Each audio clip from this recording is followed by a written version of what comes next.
Dan katanya MUI Pusat sudah mengeluarkan fatwa lewat Muhyiddin dan Anwar Abbas yang mereka menyetujui bahwa ulama Indonesia akan mengangkat seorang panglima untuk melengsarkan Presiden Jokowi.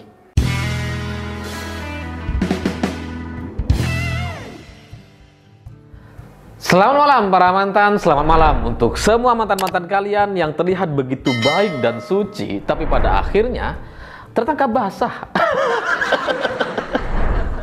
Ya, bagi saya itu sama seperti dua anggota Majelis Ulama Indonesia, Farid Ogbah dan Zain An-Najah, yang belakangan ini ditangkap oleh polisi atas dugaan bagian dari jaringan teroris internasional. Nah, yang lucu dari kasus penangkapan ini adalah 2 hari sebelumnya Farid Ogbah itu masih ketemu dengan Anies Baswedan. Anies ini dikasih bukunya, dikasih buku karangan Farid Ogbah. Dibacalah sama Anies begitu serius, begitu khusyuk, dan Farid Ogbah berdoa supaya Anies ini bisa menyerap ilmunya. Nggak tahu ilmu apa, pokoknya diserap aja gitu ya. Tapi 2 hari setelah itu Farid Ogbah ditangkap sama Densus. Ini lucu banget gitu.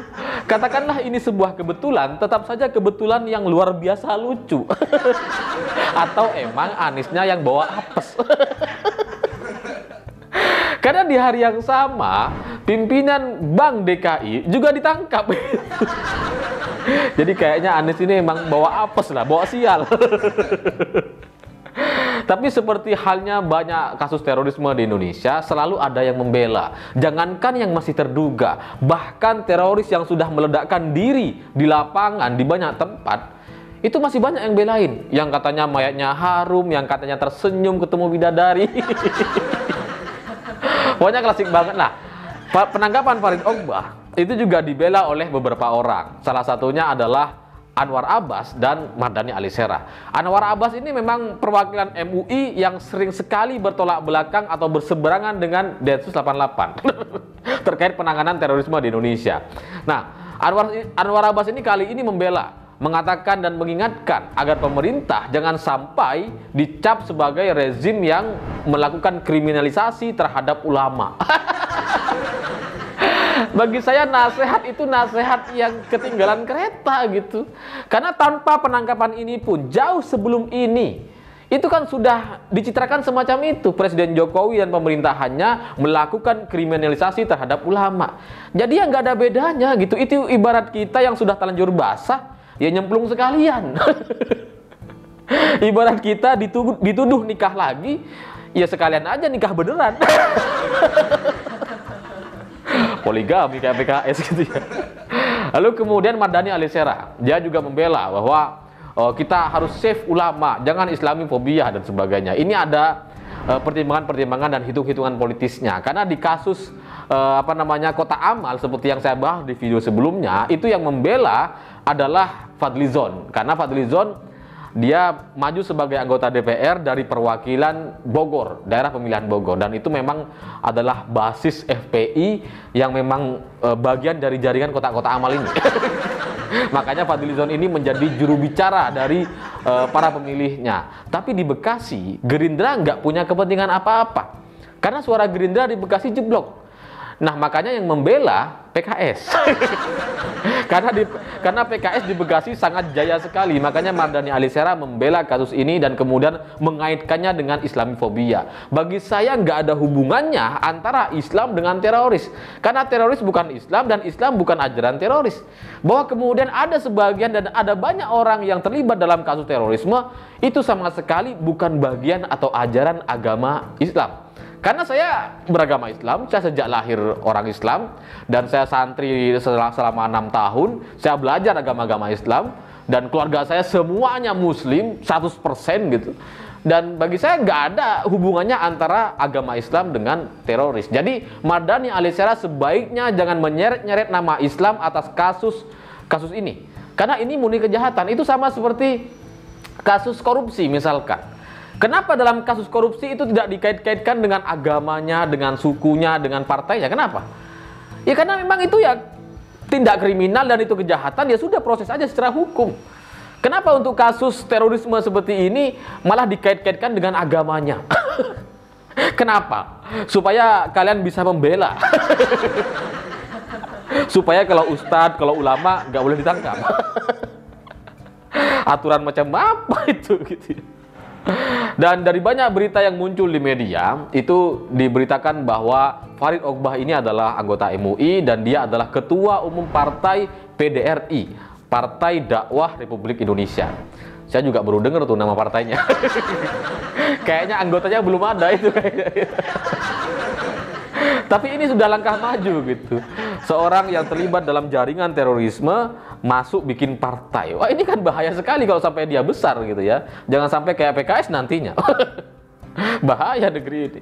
Tapi saya tuh baru tahu yang itu. Yang saya tahu dan saya ingat terkait Farid Ogbah ini kan terkait banyak kasus. Sebenarnya cerita soal Farid Ogbah ini banyak di media.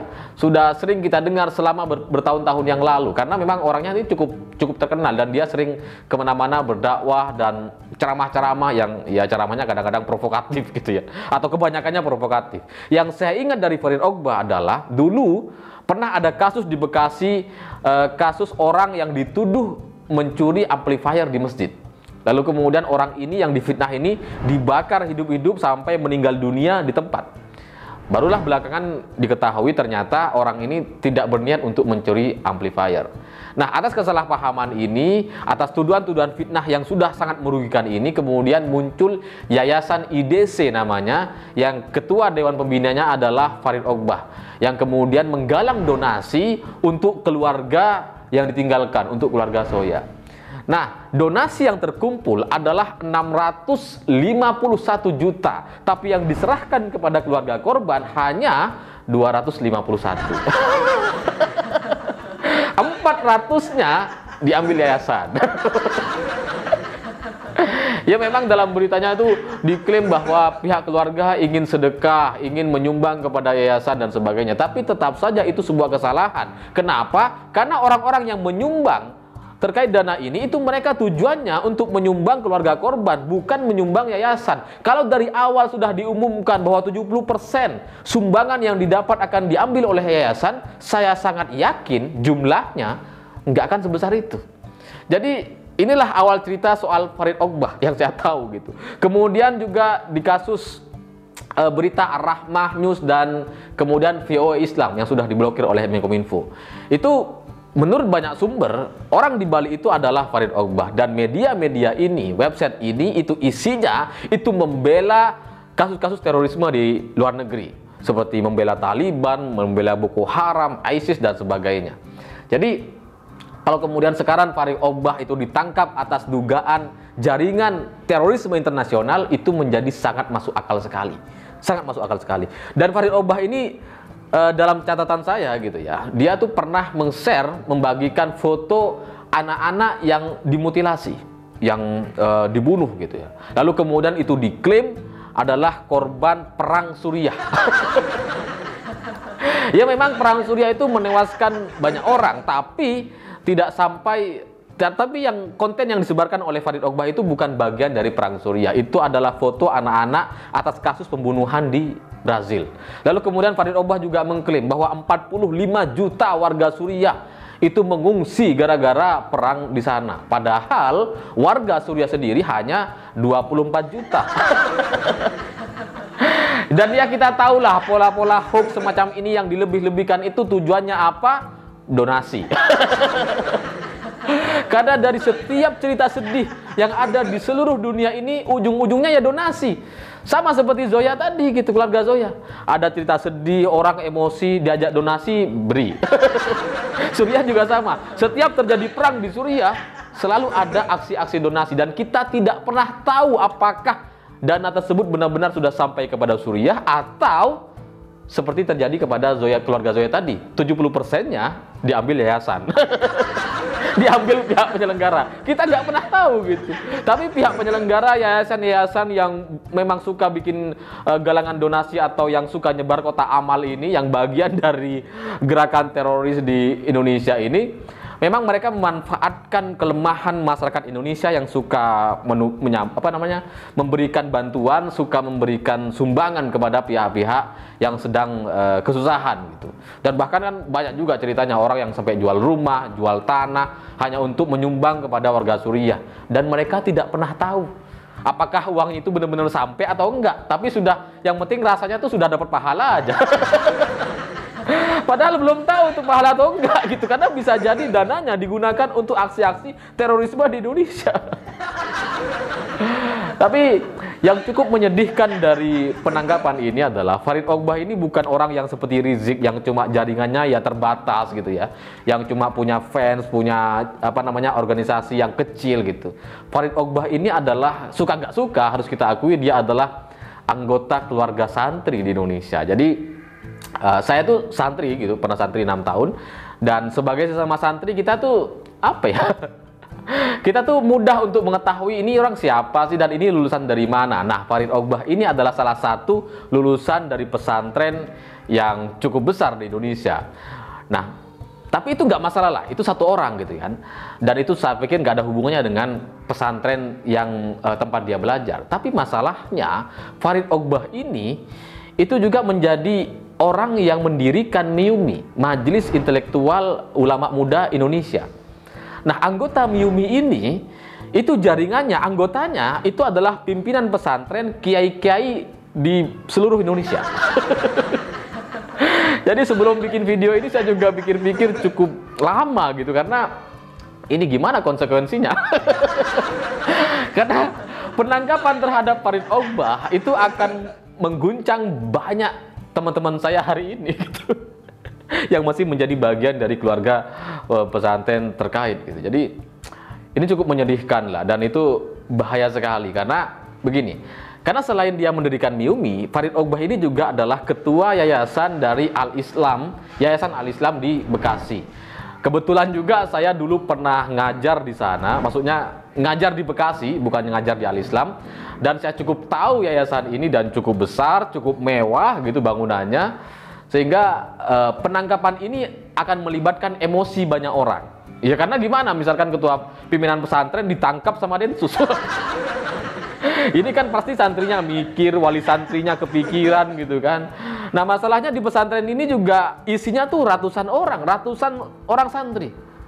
Nah, ini saya nggak tahu apakah Densus atau polisi sudah memikirkan soal konsekuensinya. Harapan saya ini tidak dihubung-hubungkan dengan pesantrennya, atau kita membiarkan agar santri-santrinya tetap melakukan sistem pelajaran mengajar yang seperti biasanya, dan itu semoga tidak terkendala gara-gara kasus ini. Tapi memang penangkapan ini terkait penangkapan Farid Ogbah dan Zain An-Najah yang juga sama-sama pimpinan lembaga gitu ya. Ini menjadi pintu masuk atau penanganan baru terorisme di Indonesia, karena melibatkan pimpinan pesantren. Ya mungkin sebelumnya pernah ada, tapi saya pikir tidak sebesar yang Farid Ogbah dan Zain An-Najah ini gitu. Jadi ini akan menjadi babak baru penanganan terorisme di Indonesia, dan kita ke depan akan melihat akan seperti apa. Karena setahu saya gitu, memang banyak sekali pesantren di Indonesia yang mendapatkan sumbangan dari luar negeri. Pertanyaannya, apakah sumbangan-sumbangan itu memang sumbangan murni yang tanpa kepentingan politik dan tanpa kepentingan apapun, atau itu ada jalur-jalur dari dana jaringan teroris internasional? Kita nggak pernah tahu. Tapi karena kalau santri-santri di daerah atau para kiai di daerah itu kan cuma dapat sumbangan dari seseorang, ya sudah mereka terima saja gitu. Nah, konsekuensinya seperti apa kan kita perlu pikirkan ini ke depan akan bagaimana penanganannya. Karena jangan sampai misalkan, karena yang saya khawatirkan gitu ya, di Yayasan Al-Islam milik Farid Ogbah misalkan di Bekasi, ini kan santrinya banyak. Ini perlu kita cek gitu, jangan sampai santrinya sudah terkontaminasi dan kemudian semuanya sama pemikirannya seperti Farid Ogbah. Itu mengerikan sekali gitu. Mengerikan sekali. Jangan sampai orang-orang yang di bawah MIUMI, yang pimpinan pesantren yang berada di bawah MIUMI juga adalah kelompok orang yang mendapatkan pendanaan dari jaringan teroris internasional. ini juga akan sangat mengerikan sekali gitu. Ini butuh penanganan yang cukup hati-hati dan harus cermat sekali untuk memikirkan data-data atau konsekuensi selanjutnya. Selain itu, terkait penangkapan ini, setelah penangkapan ini kemudian muncul viral video seperti Farid Ogbah yang kemudian menyampaikan rencana pelengseran presiden. Dan katanya MUI Pusat sudah mengeluarkan fatwa lewat Muhyiddin dan Anwar Abbas yang mereka menyetujui bahwa ulama Indonesia akan mengangkat seorang panglima untuk melengserkan Presiden Jokowi. Ini juga perlu diklarifikasi sama MUI atau Anwar Abbas gitu. Apakah benar ada fatwa kayak gini yang ingin mengangkat seorang panglima, ya nggak tahu lah siapa panglimanya, entah ya Prabowo, entah ya Somad, atau siapapun nggak tahu gitu. Tapi panglima ini akan ditunjuk untuk melengserkan presiden dan mengambil alih kekuasaan di Indonesia. Ini bagi saya juga mengerikan banget gitu. Jadi saya nggak tahu ini ada hubungannya atau enggak, tapi kalau kita lihat jaringan-jaringan ini kan memang jaringan FPI, ini juga ada kaitannya dengan Munarman, dengan jaringan-jaringan apa namanya Kota Amal yang ditertibkan itu. Karena juga kebetulan sekali mereka-mereka ini seperti Farid Ogbah, Zaid An-Najah, Rizik, Munarman, itu semuanya dalam satu kelompok yang pernah berdemo di 212 dan 411 di Jakarta 2017 lalu. Jadi bagi saya ini semua satu kesatuan dan kita harus menyelesaikan secara menyeluruh dan hati-hati supaya jangan sampai ini apa namanya melibatkan emosi banyak orang. Kalau Rizik ditangkap mungkin yang demo cuma 1.000-2 orang dan itu nggak ada yang terdampak gitu. Santrinya Rizik kan dikit. Tapi kalau jaringan ini lalu kemudian ini di bawahnya ada terlibat begitu banyak pesantren gitu, ya kita harapannya itu tidak ada hubungannya dengan MIUMI, tidak ada hubungannya dengan MUI. Tapi kalau ngelihat ada 2 orang anggota MUI ditangkap, lalu kemudian ada fatwa ingin melengserkan presiden, ini bagi saya juga mestinya MUI-nya segera dibubarkan karena udah gak ada gunanya. Ya apa gunanya MUI?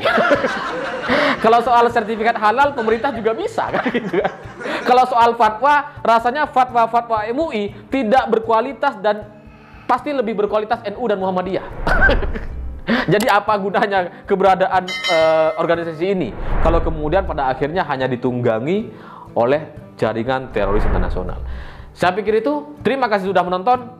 Begitulah ulama di Jakarta menyiapkan opsi yang keempat, dan ini sudah difatwakan MUI Pusat lewat Kiai Haji Muhyiddin bersama Kiai Haji Dr. Anwar Abbas. Apa? Ulama akan mengangkat panglima dengan jargon iskariman omud syahidan. Ini artinya apa? Ulama-ulama di Indonesia memilih opsi keempat untuk menyelamatkan negara kesatuan Republik Indonesia ini, jihad fisabilillah. Allahu Akbar. Itu sudah. Makanya tunggu komando ulama. Kalau bahasa softnya, bahasa halusnya, revolusi akhlak. Itu bahasa halusnya. Kalau bahasa umumnya people power.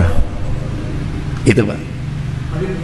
Ya, saya kira itu perlu saya sampaikan karena supaya di Jember ini juga siap-siap gitu loh Pak. Tunggu komando ulama. Saya kira gitu, saya serahkan.